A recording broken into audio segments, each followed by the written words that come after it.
Hi hello, എല്ലാവർക്കും നമസ്കാരം. എല്ലാവരും എങ്ങനെ ഇരിക്കുന്നു? സുഖമായിട്ടിരിക്കുന്നു? ഇന്നത്തെ ദിവസം എങ്ങനെ പോയി? ഞാൻ ഇന്നടുത്തേക്കുന്ന രുദ്രതീർത്ഥ മൊറാക്കിൾ കാർഡാണ് കേട്ടോ. മഹാദേവനും പാർവതി ദേവിയുടെയും രുദ്രതീർത്ഥ മൊറാക്കിൾ കാർഡാണ്. നിങ്ങൾ സ്ഥിരമായിട്ട് ഏഞ്ചൽ നമ്പർ കാണുന്നവരാണോ? ഐ മീൻ സെയിം പാറ്റേണിലുള്ള 1111 2222 3333 അങ്ങനെ കണ്ടിന്യൂസ് ആയിട്ട് ഒരു നമ്പർ കാണുന്നവരാണോ? എന്നാൽ അവർക്ക് എന്ത് മെസ്സേജാണ് യൂണിവേഴ്സിന് നൽകാനുള്ളത് നമുക്കൊന്ന് ചോദിച്ചു നോക്കിയാലോ. കണ്ടിന്യൂസ് ആയിട്ടൊരു പാറ്റേൺ ഏഞ്ചൽ നമ്പർ കാണുന്നവരാണെന്നുണ്ടെങ്കിൽ യൂണിവേഴ്സിന് എന്തോ നിങ്ങളുടെ അടുത്ത് പറയാനുണ്ടെന്നാണ് അതിനർത്ഥം. അത് എന്താണെന്ന് നമുക്കൊന്ന് അറിഞ്ഞാലോ. അപ്പോൾ എല്ലാവരും മൈൻഡ് കമൻറ്റ് ക്വറ്റാക്കി വയ്ക്കുക. Take a deep breath. നമുക്ക് നോക്കാം എന്താണ് യൂണിവേഴ്സിന് നിങ്ങളുടെ അടുത്ത് പറയാനുള്ളത് കേട്ടോ.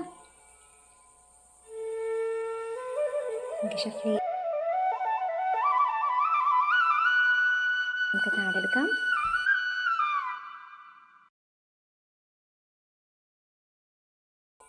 കീഴടക്കുക.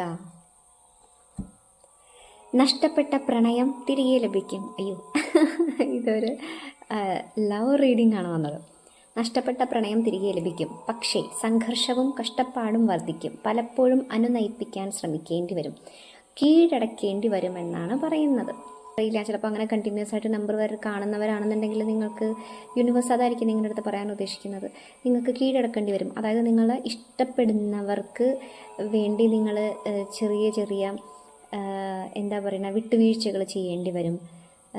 സംഘർഷങ്ങളുണ്ടാകും, കഷ്ടപ്പാടുണ്ടാകും, എല്ലാം ഉണ്ടാകും.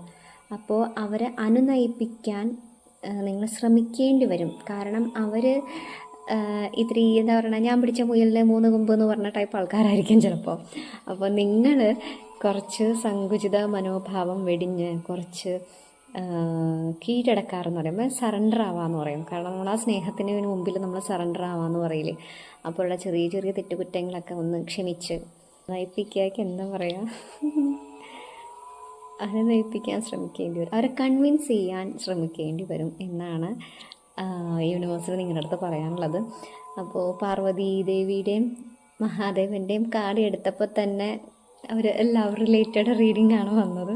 ഹസ്ബൻഡ് ആൻഡ് വൈഫിനായിരിക്കാം, അല്ലെങ്കിൽ മാരേജൊക്കെ ഫിക്സ് ചെയ്ത് ഇരിക്കുന്നവർക്കുള്ള റീഡിംഗ് ആയിരിക്കാം. ഹസ്ബൻഡാണ് ഈ വീഡിയോ കാണുന്നതെങ്കിൽ നിങ്ങളുടെ വൈഫ് നിങ്ങളെപ്പറ്റി ചിന്തിക്കുന്നുണ്ടാകാം. മേ ബി നിങ്ങൾ ദൂര സ്ഥലത്തായിരിക്കാം, വിദേശത്തായിരിക്കാം, അല്ലെങ്കിൽ ഹസ്ബൻഡ് ഇപ്പോൾ കൂടെ ഇല്ലാത്ത ഒരു സിറ്റുവേഷനിലായിരിക്കും. ആണ് വ്യക്തി ഇത് കാണുന്നുണ്ടെന്നുണ്ടെങ്കിൽ അപ്പോൾ വൈഫാണ് നിങ്ങളെ വൈഫിനെ പറ്റിയുള്ള ചിന്തയാണ് നിങ്ങളെ അലട്ടുന്നത്. മഹാദേവനെയും പാർവതി ദേവിനെയും പോലെ നിങ്ങൾ ഒരുമിച്ച് സ്നേഹിച്ച് പരസ്പരം മനസ്സിലാക്കി പോകണമെന്നാണ് ഒറാക്കിൾ കാർഡ് പറയുന്നത്. അപ്പോൾ എല്ലാവർക്കും നല്ലത് മാത്രം വരട്ടെ. നാളെ വേറൊരു വീഡിയോ ആയിട്ട് കാണാം കേട്ടോ. ടാറ്റാ.